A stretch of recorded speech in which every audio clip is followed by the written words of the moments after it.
मेरा शो में आपका स्वागत है। मेरा नाम सनी है। हम लोग इस तरह की तुलनाएं करते हैं। ठीक है। वो राकेश जी ने और फिर बाद में उन्होंने स्पष्ट भी कर दिया कि वो एक सिमली दी थी। देखिए, मुझे लगता है कि जो अपने सारे मित्र लोग कह रहे हैं, युद्ध इस वक्त जो है लोगों के मानस में बहुत जबरदस्त तरीके से हावी है, क्योंकि आज रोजमर्रा की जिंदगी से जुड़ गया है। वो हर आदमी परेशान है कि क्या होगा। मतलब वो कहां से कहां, हम बार बार गैस की बात कर रहे हैं, हम पेट्रोल की बात कर रहे हैं, डीजल की बात कर रहे हैं, फार्मास्यूटिकल इंडस्ट्री की बात नहीं कर रहे हैं, जो दवाइयों का जो संकट वो उससे जुड़ा हुआ है। और अभी 2 महीने बाद आपकी खाद्यान्न सुरक्षा संकट में पड़ने वाली है अगर ये चल गया मामला। फर्टिलाइजर्स, आपको यूरिया और नाइट्रोजन, ये कहां से आता है, और इसी सारी, तो वो किसानों तक मामला जाएगा। तो जो कोहली जी कह रहे हैं, तो अभी तो अब किसको चिंता है बंगाल में कौन जीते, पहले तो भैया हमारे घर के चूल्हा जलता रहे और हमारे घर हमारे खेतों में खाद मिले, वो महत्वपूर्ण है। इसीलिए मीडिया भी उस देश के मूड को समझ रहा है। मैं सहमत हूं बात से। तो आशुतोष ने जो बात कही थी, आशुतोष में तो मीडिया के महत्वपूर्ण हिस्से हैं भाई।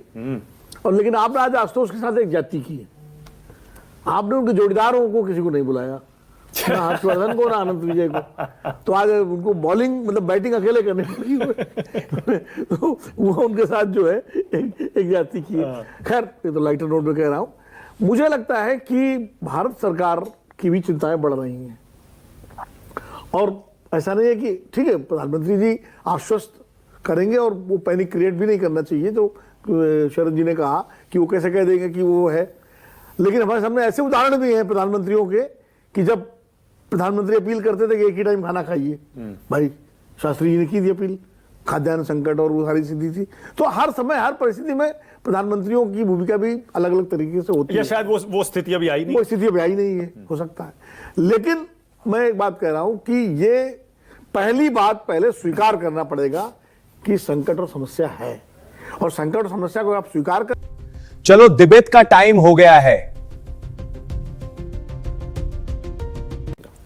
देखिए, एक व्यक्ति के दिमाग पर मानक ये टिका हुआ है, और वो व्यक्ति कभी 48 घंटे की मोहलत देता है, कभी वो 5 दिन की देता है, कभी वो 10 दिन की देता है। उसके दिमाग में क्या चल रहा है, और मैंने आपको उस दिन भी कहा था, मैं व्यक्तिगत रूप से उसके किसी स्टेटमेंट पर मैं विश्वास नहीं करता। आपको हैरानी होगी, मेरे ऑफिस में एक अलग स्क्रीन लगा हुआ है, उसमें हमने एक नई इंडेक्स बनाई है, उसको हम बोलते हैं ट्रंप मूड इंडेक्स, TMI। और उस इंडेक्स को हमने सोने चांदी के दामों से, क्रूड ऑयल के दामों से, स्टॉक मार्केट से लिंक किया हुआ है। और उसको अगर आप प्रिंट आउट निकाल लें ना इंडेक्स का, तो क्या ECG में उतार चढ़ाव होते होंगे जो उसमें दिखाई देते हैं। ये तो रही बात। देखिए, विश्व युद्ध की कोई परिभाषा नहीं है, जो 1945 में खत्म हुआ था, कोई परिभाषा नहीं है उसकी। आज जो लोग जीवित हैं, शायद वो 81 साल के होंगे। उस समय अगर 1939 में उनका जन्म भी हुआ होगा तो 5-6 साल के होंगे। विश्व युद्ध, मुझे लगता है ये अघोषित रूप से विश्व युद्ध की परिस्थिति खड़ी हो गई है। और जब विश्व युद्ध की परिस्थिति खड़ी होती है, तो ऐसे में आर्थिक नुकसान उसका आपको तैयार रहना चाहिए। और मुझे लग रहा है सबसे बड़ा जो आर्थिक, हम बात कर रहे थे पिछले कुछ दिनों में, मानक आपको याद होगा कि अब डेटा ही नया तेल है, अब तो AI नया तेल है, पर इस तेल ने तो तेल निकाल दिया। मुझे लग रहा है क्रूड ऑयल और एनर्जी क्राइसिस ये दुनिया को एक मंदी की तरफ ले जा रही है। और ये क्रूड ऑयल के प्राइस इसी तरह चढ़ते रहे तो ये जो देश युद्ध कर रहे हैं सबसे ज्यादा तो उन पर प्रभाव डालेंगे। अमेरिका में हाहाकार मचा हुआ है, शायद ट्रंप साहब उसको जितना मर्जी दबा लें, वो अलग बात है, पर आप आम अमेरिकन से बात करेंगे, एनर्जी प्राइसेस बढ़ चुकी हैं, उनके एनर्जी बिजली के बिल बढ़ रहे हैं, उनके ग्रोसरी के बिल बढ़ रहे हैं। और जहां तक बात भारत की करें, हम अपने देश की बात करते हैं, मुझे लगता है हमें एक बहुत ही अनिश्चित माहौल का सामना करना पड़ रहा है, क्योंकि ज्यादा दिक्कत, नुकसान से भी ज्यादा दिक्कत, मैं बड़ी जिम्मेवारी के साथ ये बात कह रहा हूं कि नुकसान से भी ज्यादा दिक्कत ये जो अनिश्चितता है ना, ये ला रही है कि हमें, बिकॉज ऐसे में क्या है, आप पॉलिसी नहीं बना पाते।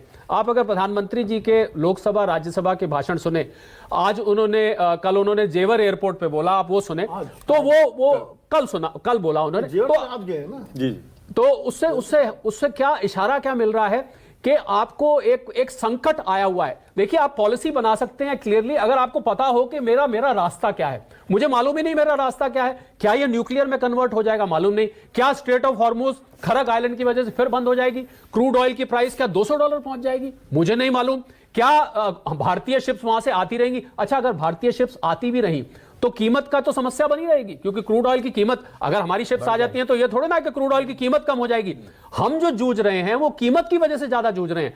अभी सप्लाई का संकट इतना नहीं है, ये तो सरकार की तरफ से भी एश्योरेंस आ रही है, LPG की लाइनों वाइनों को अगर अभी एक तरफ रख देते हैं, पर कीमत हमारे लिए ज्यादा बड़ा, हमारा ट्रेड डेफिसिट, हमारा बैलेंस ऑफ पेमेंट सबसे बड़ी बात हमारी महंगाई, और अगर ये सरकार ने जो अभी निर्णय लिया एक्साइज का, ऑयल मार्केटिंग कंपनीज, आपको याद है आप ही के शो पे कुछ दिन पहले मैंने कहा था जो ऑयल मार्केटिंग कंपनीज है, Bharat petroleum, Hindustan petroleum, Indian oil और एक दो निजी कंपनी है, ये ब्रिंक पर थी, यानी कि ये उस पॉइंट पर थी कि इनको अब कीमतें बढ़ानी ही बढ़ानी थी।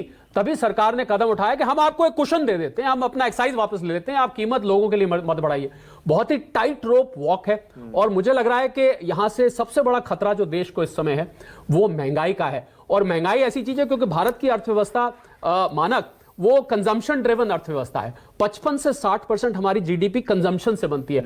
आप और हम और हमारे जो माननीय जर्नलिस्ट साथी हैं सब मिलके सामान खरीदते हैं, सर्विसेज लेते हैं, इससे अर्थव्यवस्था बनती है। जैसे ही इन्फ्लेशन ऊपर जाएगी। अगर आप हमारी चैनल पे नए हो तो वीडियो को लाइक कर देना। बाब अल मंदाब जो रेड सी का जो स्टेट ऑफ एक तरीके से हार्मुज है, जो वहां का जल डबरू मध्य, वहां से 13% की गैस एंड ऑयल का ट्रांसपोर्टेशन होता है, और सऊदी अरेबिया का मेजर चंक वहां से गुजरता है। और उसके अलावा रशिया ने एक अनाउंसमेंट किया है कि 1 अप्रैल से वो गैसोलीन का एक्सपोर्ट बंद कर देंगे। अब आप ये सोचिए कि अगर रशिया गैसोलीन का एक्सपोर्ट बंद कर देता है और यमन में मौजूद जो हूती विद्रोही हैं उन्होंने ऑलरेडी ये चुनौती दे दी है और इजराइल के ऊपर उन्होंने मिसाइल फेंक दी है। और आपको याद होगा कि ईरान के हवाले से खबर 2 दिन पहले आई थी कि वो स्टेट ऑफ मंदाब को भी बंद करेंगे वो।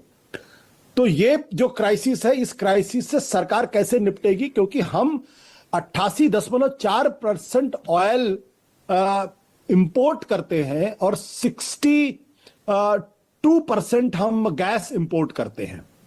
तो इसलिए अगर यहां और अभी जो हमको थोड़ा सी सहूलियत मिली, थोड़ी सी राहत मिली, वो इसलिए मिली क्योंकि 1 अप्रैल से लेके 1 मार्च से 18 मार्च का जो आंकड़ा हमारे पास उपलब्ध है, तकरीबन 30% से ज्यादा हम गैस इस वक्त रशिया से इंपोर्ट कर रहे हैं। अगर इसमें भी बाधा पहुंची और जो सऊदी अरेबिया से हम 7.9 मिलियन पर बैरल जो हम इंपोर्ट कर रहे हैं, अगर रेड सी बंद हुआ तो फिर क्या होगा। तो इसलिए अभी कुछ भी कहना थोड़ी सी जल्दबाजी होगी। संकट अंतर्राष्ट्रीय गहराता जा रहा है। और जल्दी अगर कोई शांति वार्ता नहीं हुई तो फिर वीडियो अच्छी लगे तो चैनल को सब्सक्राइबर्स कर देना।